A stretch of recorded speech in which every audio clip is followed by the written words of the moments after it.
Kituo cha Taifa cha Hifadhi ya Nasaba za Mimea Tanzania au National Plant Genetic Resources Center NPGRC ni kituo au kitengo kilicho mojawapo ya vitengo vilivyo chini ya Mamlaka ya Afya ya Mimea na Viuatilifu Tanzania yani TPHPA. Kituo hiki ni muhimu kwa nchi kwa ajili ya ukusanyaji, uhifadhi na uhimizaji wa matumizi endelevu ya nasaba za mimea. Leo tunawaletea kipindi hiki kwa ajili ya kuwaonyesha mchakato mzima wa jinsi ya kutafuta na kukusanya nasaba za mimea. Karibuni.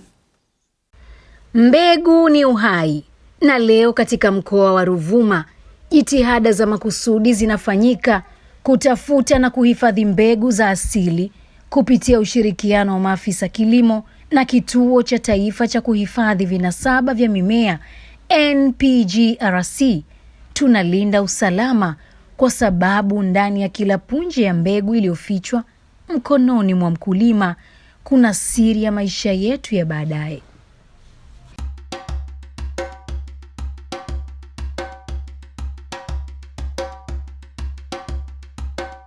Je, kuna umuhimu gani wa kukusanya mbegu hizi sasa hivi?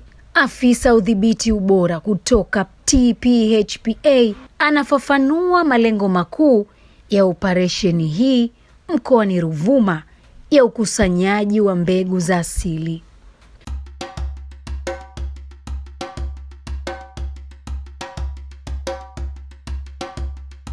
Hili zoezi ni muhimu sana, na safari hii ni zoezi ambalo tumekuja mikoa ya kusini na tunakava tunapitia Tunduru mpaka Mbinga mpaka Nyasa.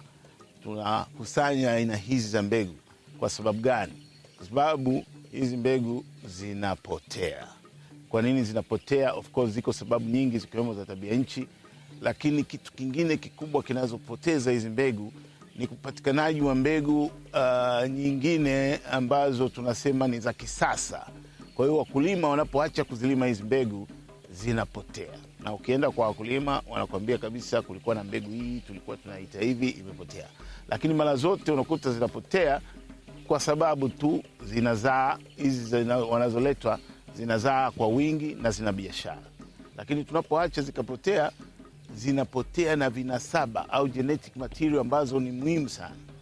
Kwa hiyo bioanuai pana ya vinasaba ndio inayosaidia mimea hii kuendelea kuwepo, kwa maana ya kwamba ukiwa na vinasaba vya namna nyingi, hata panapotokea mshtuko au mambo ya climate change, mabadiliko ya tabia nchi, bado unakuta mimea ile ina uwezo wa kustahimili na kuendelea kuzalisha chini ya hali hiyo, kwa sababu ina anuai kubwa ya vinasaba ambavyo vingine vinaweza vikawa sasa hivi hatuvioni, lakini inapotokea tatizo la ugonjwa au inapotokea tatizo la mabadiliko ya tabia nchi, vile ndio vinaonekana sasa kwamba vinalibeba lile zao, linaendelea kustahimili au kusurvive chini ya mazingira haya.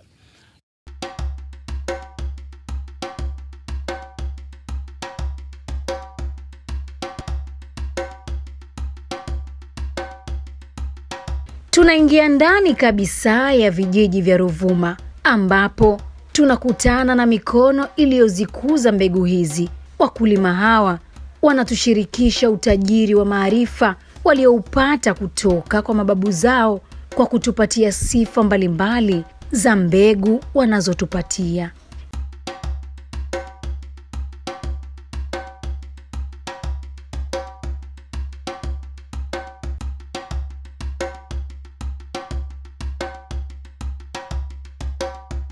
Kila mbegu hapa Ruvuma ina jina, na kila jina lina historia ya kipekee. Miongoni mwa hazina hizi ni mbegu ya mpunga iitwayo Mtalima Wangu, inayopatikana wilaya ya Tunduru, kijiji cha Mnazi Mmoja.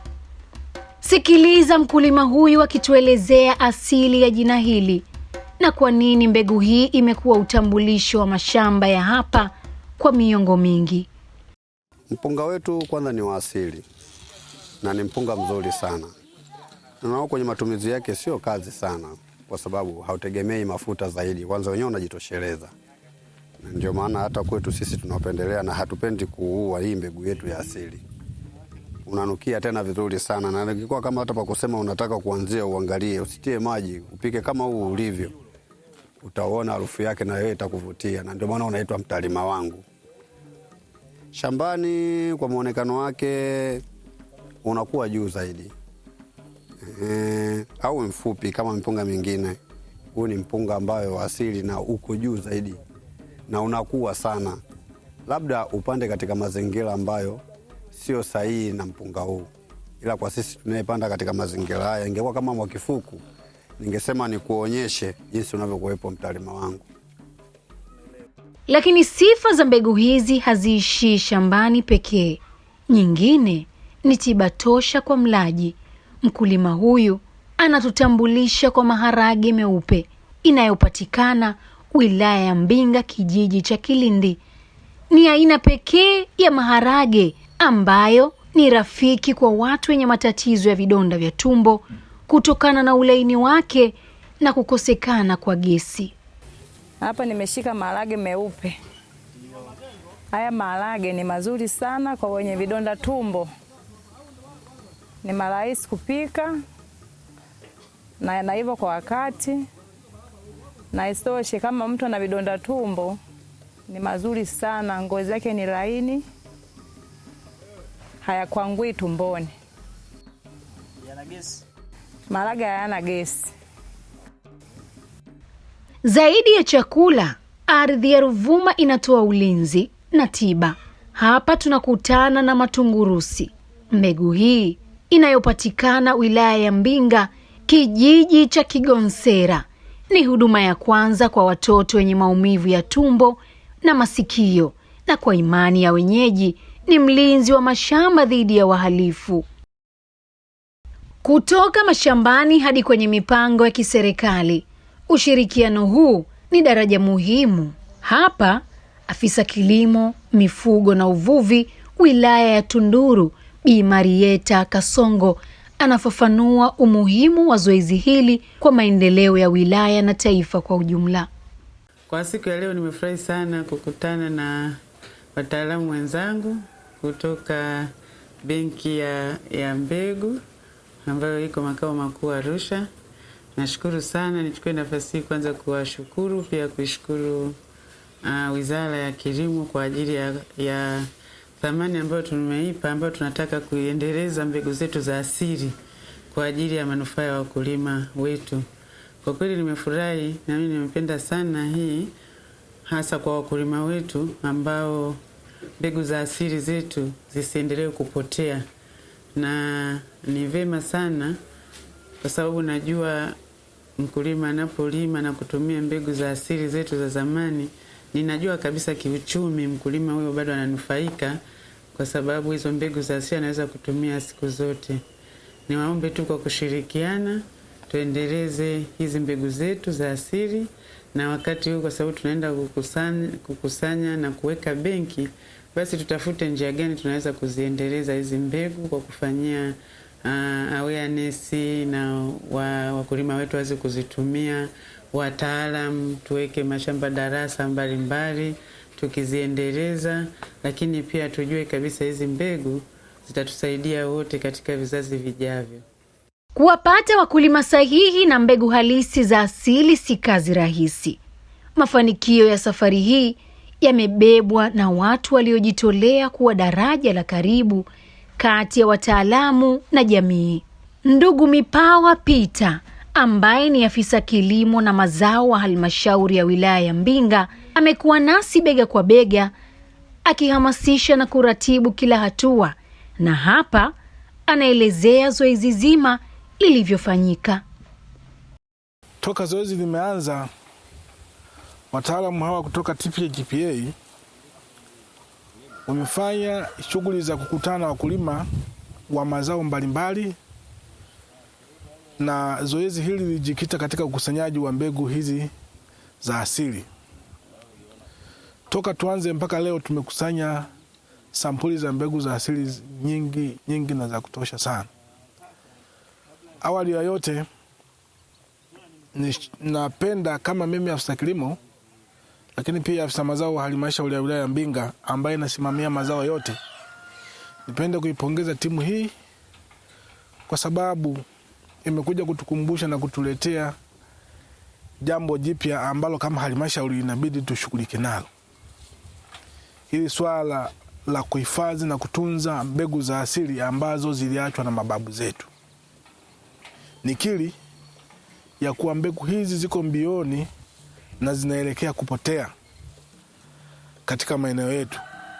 Lakini kwa zoezi hili lililofanyika kwa takriban siku 4 limetukumbusha umuhimu na faida za kuhifadhi hizi mbegu za asili.